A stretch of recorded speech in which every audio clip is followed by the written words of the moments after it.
Ibu menjelaskan tentang imigrasi. Nah, imigrasi ini mempunyai jenis-jenis. Nah, jenis-jenisnya apa saja? Imigrasi itu adalah perpindahan. Nah, perpindahan dari suatu daerah ke daerah lain. Nah, jadi daerah lain. Nah, pertama itu jenisnya imigrasi ya. Kedua, nah, imigrasi masuknya penduduk ke suatu negara dan meninggalkan negara daerahnya sendiri.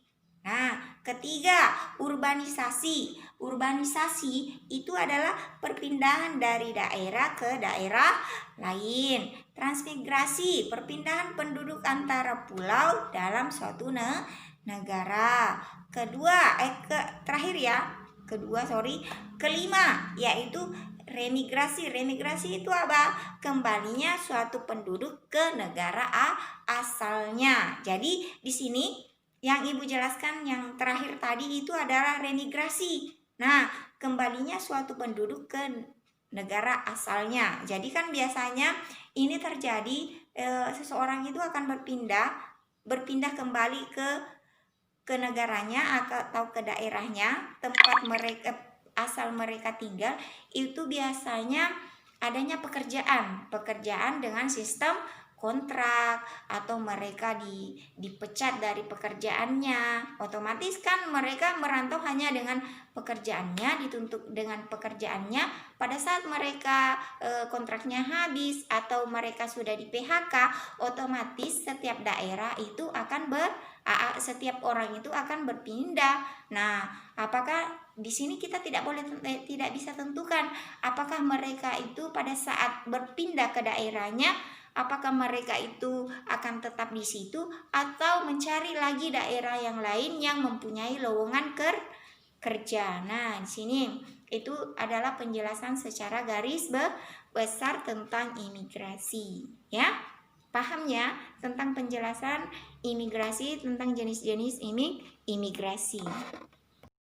Dari beberapa penjelasan Ibu tadi tentang perpindahan penduduk, angka kematian, imigrasi, apa itu imigrasi, dan apa terjadinya penambahan dan pengurangan setiap penduduk di setiap daerah.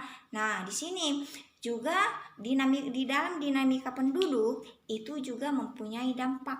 Nah, ada beberapa dampak. Nah, ini adalah dampak dinamika penduduk. Nah, dinamika penduduk itu meningkatnya pengangguran, meningkatnya kemiskinan, menurunnya tingkat penduduk, menurunnya kesejahteraan. Nah, sekarang kita bahas satu persatu. Nah, kenapa meningkatnya pengangguran? Nah, jadi kalau di setiap daerah atau di setiap negara angka kelahirannya itu tinggi, sedangkan lowongan kerja itu berkurang, nah otomatis itu akan terjadi pengangguran.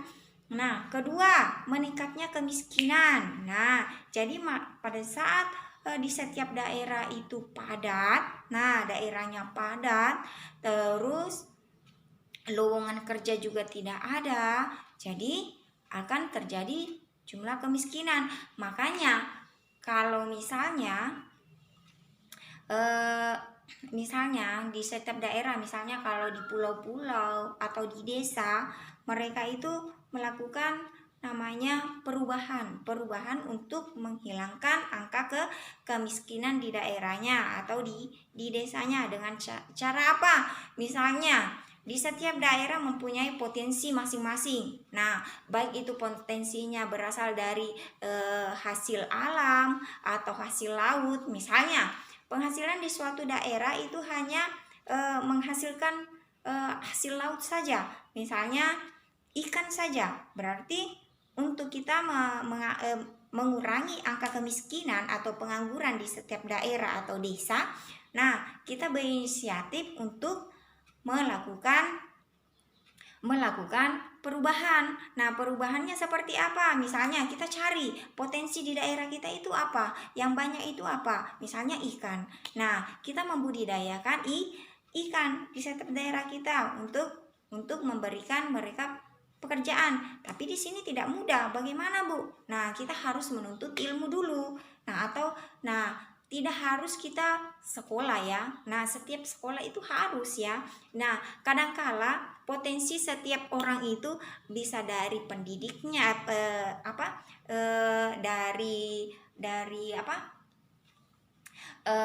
dari pendidikan yang mereka tempuh atau pengalaman yang sebelumnya.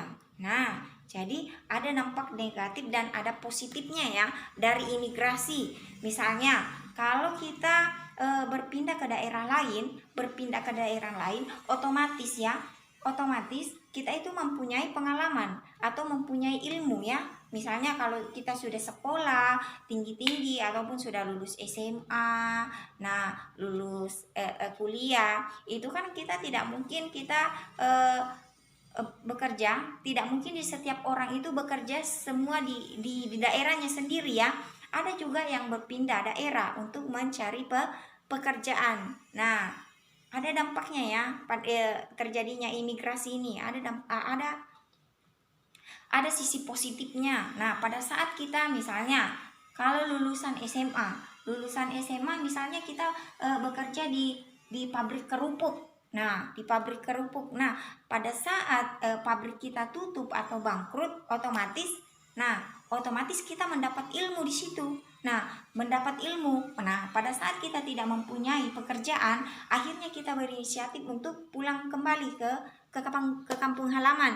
Tapi kita pulang ke kampung halaman, jangan misalnya kita pulang ya sudah di rumah saja, tidak boleh begitu. Nah, untuk mengembangkan daerah kita, untuk meningkatkan kualitas hidup. Nah, untuk membantu keuangan keluarga, apa yang kita dapat di daerah lain kita kembangkan di daerah kita sendiri. Misalnya, pengalaman saya pada saat saya bekerja di pabrik kerupuk, saya tahu. Nah, bagaimana cara saya mengembangkannya dengan ilmu yang saya dapat selama bekerja di situ. Nah, untuk meningkatkan potensi kita, akhirnya kita buatlah kerupuk di daerah. Nah, dampak positifnya apa?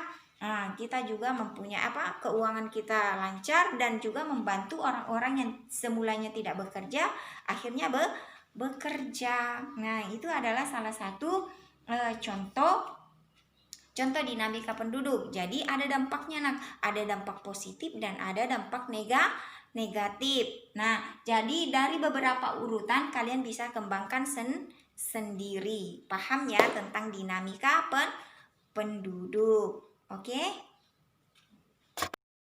Dari apa yang Ibu jelaskan, semoga kalian paham. Nah,